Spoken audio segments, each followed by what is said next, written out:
Hey, welcome Colorado Springs. This is Dr. Eric Carter, Dr. Steve Grammer, Dr. Bryce Rogers with Thrive Health Systems, and you are listening to 30 Minutes to Thrive. We're glad you're joining us today. We have some incredible, mind-blowing information for you, and the big idea is this. We are a couple of doctors here in Colorado Springs that believe the body can heal itself, and that's what we help your body do, is get that chance. And we do it in a non-pharmaceutical, non-surgical way, and as always, it is doctor-directed.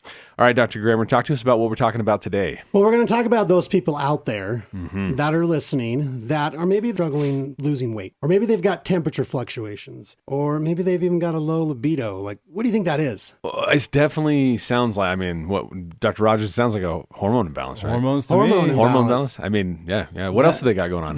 Well, a lot of times their significant other, they say that they feel like they're on a roller coaster. They're always that's hormones. up and down, Hormones. and the moods are always changing. How's their energy? It's always low. Oh, yep, no, it's hormones. Hormone? Is that what it is? So I guess what we're talking about today is hormone imbalance. Yeah, right? exactly. Is that what we're going to talk about? This is the universal scapegoat, right? I can't tell you how many times patients come in and they lay out all these symptoms, and their natural instinct is to say, I think it's my hormones. What does that really mean, though? That's what we really got to talk about today. We need to unpack, what does that mean? Because yes, it's hormones, but you have to understand that hormones are only out of balance in certain circumstances. And I mean, when you're happy, that's a hormone imbalance. When you're sad, that's a hormone imbalance. We live with these imbalances. What happens is when these imbalances become your day-to-day. And I think that's what our patients are trying to say, right? So what does that mean?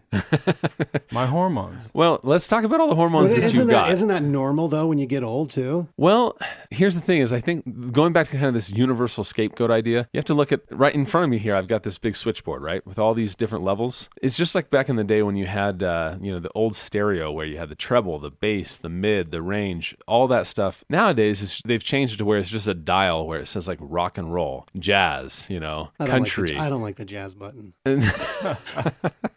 Here's the thing, though, is that you have to think of your hormones. I'm going to name a few of these hormones that are in a state of, quote unquote, imbalance. All right. Insulin. Insulin's a hormone. Yep, it is a hormone. Wow. Cortisol is a hormone. Testosterone, estrogen, serotonin, and dopamine, which make you feel normal and not depressed. Okay, but also have to make you feel happy. There's GABA. Okay, there's all of these hormones. If one is out of balance, what happens on the stereo if you just take the treble and you drop it all the way? Then all you get is bass. That's all you get. It's all about that bass. It's all about that bass. That's right.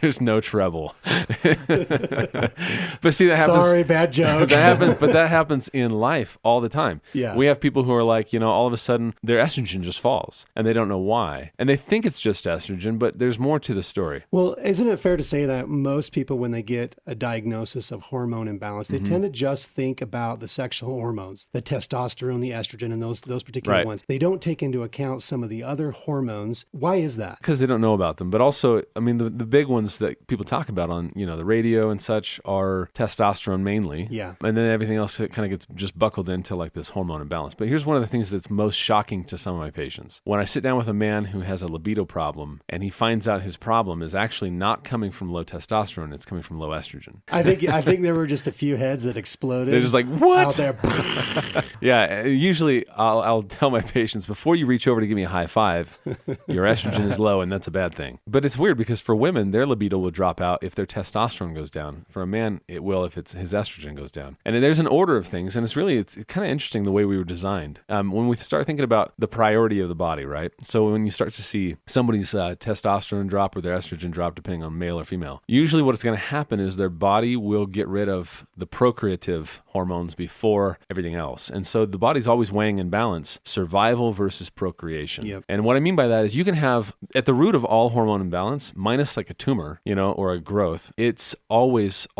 inflammation. Yep. And that's what everything our messengers need to hear today is that you have an inflammation problem. Yes. These low T centers that have popped up all over the country, we call these healthcare 7-Elevens because you can just walk in there and be like, I want that. And they're like, okay, sounds good. Mm-hmm. Like, that's not how this works because you can cause yourself a heart attack by giving yourself hormones when your body is not healthy enough to receive them, right? Well, and I think that's really, you hit the nail on the head when you talked about that, because really getting to the root of the cause of low hormones or what the hormone imbalance is inflammation. And I think that is what our listeners really need to know is it's not just, hey, let's go and get more of the hormone, put it in our body, and that's going to solve the problem. It's that there's an issue that's before that in the production of that hormone, and that's due to inflammation. So in order for something to be a hormone, it has to be built on a chassis that is Yep. based in cholesterol. And that's one of the parts of the show we're going to talk about today. Let's talk a little bit about where this all comes from. They're all built on the same chassis. Yeah, you said cholesterol. Cholesterol is the basic But molecule. isn't cholesterol bad?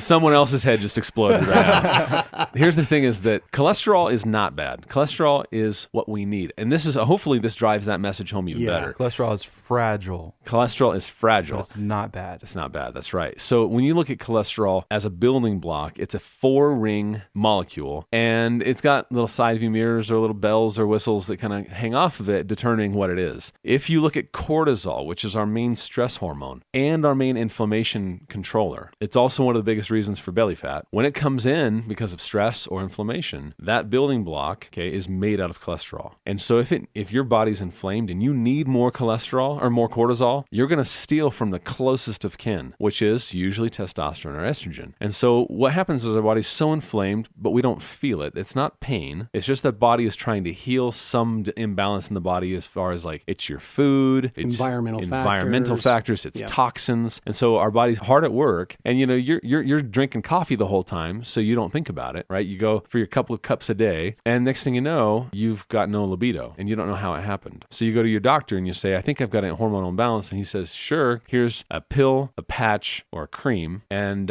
you manage that for another 5 years. And next thing you know, you're ending up with a whole bunch of other problems, seemingly unrelated. Now you're on cholesterol medications, you're on diabetes medications, you're having stents put in. So it all just kind of spirals down from there. Exactly. It all stems back to inflammation. So what we want to do is get the message out to the patient today, which is if you are dealing with these issues, we got to get to the root of the inflammation, right? So cholesterol is kind of the innocent bystander. It sounds like toxins or stress or inflammation. That's the ultimate culprit. So what about the cholesterol and the plaquing and all of this? Well, so as far as the cholesterol goes, man, this is a whole nother topic. But yeah, exactly. So when you said it was fragile, I mean, one of the things that happens is our cholesterol goes up in states of stress because we need those key building blocks for the human body, right? I always say this in terms of kind of where our office is located. I'm like, if every office in this little plaza, we ramped up production 400%, would we have more garbage in the dumpster? Would we have more Amazon boxes, more FedEx boxes? Yeah. Yes. Totally. And so if you're needing more, if there's more business happening inside your body, you're going to have more cholesterol because you need it. It's what your brain is made of. It's what your eyes are made of. It's what every cell in your body is surrounded in it, right? So the cholesterol goes up, right? So the solution is not necessarily avoiding or trying to lower cholesterol. You need to avoid or lower inflammation. That's right. You got it. Exactly. Because inflammation will raise cholesterol as well. You know, as we're talking to patients about this and they're kind of like, okay, so hormonal imbalances, I get it. Let's go back just a little bit though. Let's talk a little bit about menopause. I want to talk about how menopause is intended to occur. Do either of you know somebody or have ever had a patient who went through menopause with no symptoms? Like they just went through it gracefully and didn't have hot flashes, didn't have libido problems, didn't have weight gain, didn't have any of those things? Yeah. Yeah. The thing is that's natural. That's the normal way to go through menopause. But what's the typical? What do most people hear? Oh, it's horrible. Oh, I mean, Hot flashes, Madness. Sweats, ups and downs. can't sleep at night, kicking the covers off. My husband thinks it's cold. I think it's hot, right? That's typical for menopause. But try and imagine an airplane. I'm going to use this as an analogy. You got the airplane coming in for a landing. From the moment you start to drop in altitude to the moment you're on the tarmac, that period of descent is menopause. We're coming in for a landing. All your hormonal needs for having children, being fertile, all that stuff, you're done. It's done. We don't need to do that anymore. You're in the sunset period of your life. It's time to just pull up a chair, sip your lemonade, watch the grandkids play, and enjoy. But that's not what women are dealing with right now. And we're starting to see a lot of this with men too, what's called andropause, where the hormones just aren't there and it's just dropped off. What happens is this. In that airplane, you've got an emergency supply of your specific hormone. If you're a woman, it's for estrogen. If you're a man, it's testosterone. You've got this emergency closet supply where you can break into it and start to wean down, right? Well, what happens is because leading up to those years, there's so much inflammation, they crack into that emergency supply, that emergency reserve way earlier. And so when they start to descend, they go to that closet and they go to open it up and there's nothing there. And so instead of easing yourself down on the runway, you start getting turbulent and you scream to the pilot, get as much altitude as you can. We're not going to make it to the runway. And so you go up and down, and then you hit the tarmac like 4 or 5 times, smacking down just this rough landing. You got no more landing gear. Your flaps are destroyed and you wake up and your grandkids are all married. You know what I mean? It's like, this is one of those things where we we see these symptoms, we've accepted these symptoms, but they're not okay. All right, so as far as kind of where we've taken this thing, how does this link into a lot of the symptoms we talk about on the show? We talk about autoimmune disease, we talk about all this stuff. Is there an overlap, or is this kind of a separate issue? Oh, no, there's totally an overlap, and it comes back to the root cause. And what we find is a lot of the root cause of what we deal with is actually inflammation. And it's the inflammation due to three major stressors in our lives. We call them the three T's. It's toxins, those things that we take into our body or that we're exposed to. Traumas, these are slips, falls, accidents, posture. The bad hip, knee, all these, the more mechanical things. And then the back. last one is thoughts. So toxins, traumas, and thoughts, those are the three things that really cause this inflammatory response in our body. Yeah, so I want to take a little detour then with that because, as we're talking about, the inflammation and the cortisol and all that stuff, cortisol is, again, at the root of a lot of this. But when we start talking about cortisol and like what that means, cortisol has one other kind of surprise function, and it's a lifesaver. It's the very thing that gets you through stress. It's the fire extinguisher. It's interesting. It's a fire extinguisher. It puts the inflammation out, but it's also an immunosuppressant. And I think this is really important because, think about like times when you've gone through major stressful events and, you're just pushing through it. Like I think about finals week and national board exams and all that stuff when I was in grad school. I'm like, oh, when this is all over, I'm going to go kayaking and running and biking. I'm going to climb that big mountain. And I spend the whole 2-week period in bed sick. I knew it was the same way with me. Like I knew when I was done with finals, it crashed. Yeah. And then it took me about a week to recover. Well, and it's funny what happens. I mean, my mother-in-law, before she was married to her husband now, they're amazing people. She was in an abusive marriage. And this went on for a very long time. And she just pushed through it, and finally got the courage to leave the guy. She was at a point where she was ready to do something drastic, and her original plan was not a good plan. She finally was listening to the radio. Our church conference was on. She heard something that told her to take the kids and get out, and she had the courage to do that. And it was amazing. But then she found Mr. Right. She's married to him. 2 months in, she develops multiple sclerosis. Now, does this happen a lot? It happens a lot. You see people who have, major stressful periods in their life, and then all of a sudden the big wave has to hit the beach. It has to eventually come down. Her immune system had been suppressed for so long. Due to high cortisol. Due to high amounts of cortisol, to the point where she was in a state of fight and flight for about 16 years. And finally, it just crashed. And so, at this point in time, we know that that's one of the things that turned on her autoimmune issue. My father also, he lost both of his parents 3 months apart, and then 6 months later developed cancer. Is there a link to that? Makes you wonder. Well, there's definitely evidence for that. You know what I mean? So same time when they thought I had developed MS, I carried that for about 6 years. That was after carrying 42 credits in college for 4 years. And 4 years before that, going through undergrad, throw 2 years of missionary service in there and just, never taking a break. And then finally the bottom falls out and you're like, what gives, The Ferrari has a governor now. You can't redline it anymore. Whatever these stressful events are, you think about what that does. The cortisol gets pushed to its limit, and that's how we get through those times. But we were not designed to be in a state of stress all the time. And so it's really about finding out what's causing that and reducing it, eliminating it. And unfortunately, most of the times it's actually toxin related or biochemically related. So basically what you're talking about is that this constant state of stress and this constant taxing of cortisol in our bodies diminishes our hormone supplies for everywhere else in our body and causes a lot of this dysfunction that we're talking about. That's right. It can either cause the, quote unquote, hormonal imbalances that we all use as a scapegoat, or it can cause the autoimmune disease that starts out of nowhere. This has links into epigenetics too. There's this idea that, I'm fine. I don't know where it came from. It's kind of like we have that whole like, I got diabetes because my dad did, or I got heart disease because my dad did. Well, and they always tend to blame it on a familial link, but what they don't understand is familial link is also stress link. Families go through similar events and live a similar lifestyle. And I find it interesting that we don't look at that necessarily. We try to blame it on just a genetic link, something that takes that control away from us and our choice away from us. Right. Because really a lot of this, we do have a choice on what we can do. And I think that's really what we want to let people know, is that they actually have control over this in their life. Well, and you think about the familial link, even if you don't have like a genetic link to some of these conditions we talked about, epigenetics tells us that you can develop a link. You can develop one. You can be patient zero. Yep. It can be you. It has to start somewhere. I mean, they talk about in the Bible where, the effects of the fathers can affect up to 3 generations. Yeah, 3 and 4. And I think there's a link there in that. Yep, that's right. Well, it's funny because when you live a certain way, like let's just say that I've told this story before with my sister-in-law.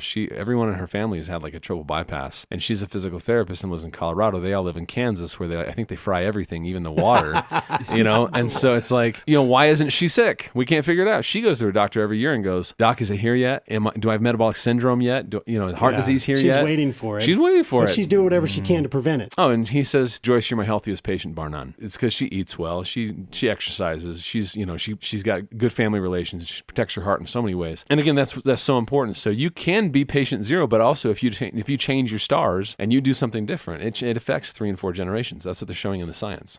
Dr. Arter, one thing, we were talking about inflammation so much in the beginning too. And I think it's important to realize that you can get the blood test to measure if you do or don't have inflammation, but it's a little bit harder to track down why you have it, or at least conventionally. Yeah. Can you talk to maybe some of the options we have that can really get specific with where the inflammation is coming from? Absolutely. No, I'm so glad you brought that up, because that's one thing that we don't talk about enough on the show is the tests that we run. The tests that we run are more comprehensive than anything your doctor will do. In fact, it's very common for me when I'm doing lectures in the office to make a bet with the patients about certain things. I'll be like, here's a marker. I bet you have not had done. And if you have, I owe you an hour massage. And I'm not the one giving the massage. It's like our actual therapist on site will do it for you. And you'd be surprised how many times I win that bet, because there's so many markers that we run that your doctors won't even talk about. In fact, they probably don't even remember from med school. A couple of those that are really, really important, as you were talking earlier about cholesterol, is this marker called LPPLA2 and MPO. Now, these guys are really important. They're the dynamic duo. They're the ones that tell us if you've got plaquing in your arteries. So many people with quote-unquote hormonal imbalances, right? They're dealing with fatigue. They're dealing with low libido. They're dealing with weight problems. They're also dealing with either good or bad cholesterol.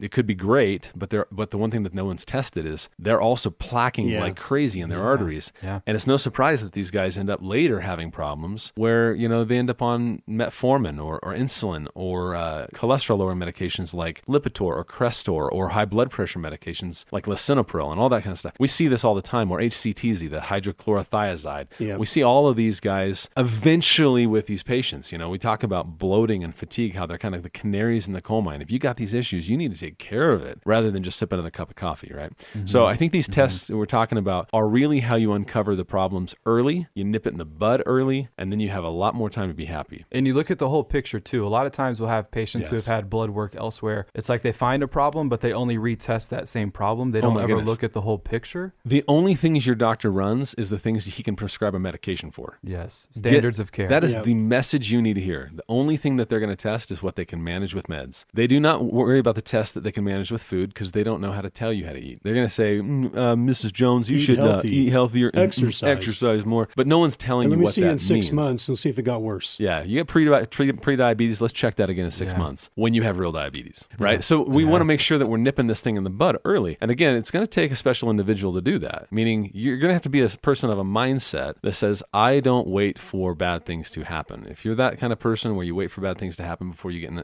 get in gear to do something, you may not be the right kind of patient for our office. But I will say this, that there are a lot more people nowadays wanting to take control. They want the answers. They want to take care of it naturally. They want to do it in the right way and then get back to what they want to do, right? Well, they're finding that the other conventional methods that they've been using in the past are just not effective. It's literally just a cover-up. That's right. And I think that's what people are starting to wake up to this. They're starting to realize that there are other ways of taking care of your body. There are other ways of becoming healthy. And then they seek these things that are more conducive to health, that they're not making them dependent on medications and these, because their cost is being driven up with medications, and they want something more. They want to get cured. They don't want to get managed. There's a right time, a right place for medication. There are cases we see where patients are too far gone, but it's been a long time since we've seen one. I'll be straightforward with you. As far as kind of even my own father, when he was in the hospital right before he passed away, doctors called me on the phone from the hospital and said, Dr. Arter, what do we do next? And I'm like, I can't do anything. He should have talked to me when he could still swallow. You know what I mean? Because it's so much about what we put in our bodies. But guys, I think as far as the hormonal imbalance goes, there are so many options out there in terms of getting to the root cause of the inflammation. There are so many causes. It does require a detective to get to the root of it, and that's exactly what we do. Give us a call. If you've been listening to us for a long time, or if this is the first time you've caught us, give us a call, 719-888-4843. Give functional medicine a try, a natural, non-pharmaceutical, non-surgical approach to heal the body. That's what we do. We want to invite you to come into our office and talk to us about whatever problem you may be experiencing. Again, 719-888-4843 gets you the new patient consultation for $19, normally a $200 value. Dr. Grammer, why don't you send us off? This is Dr. Eric Arter, Dr. Bryce Rogers, and Dr. Steve Grammer with 30 Minutes to Thrive. We'll catch you next week.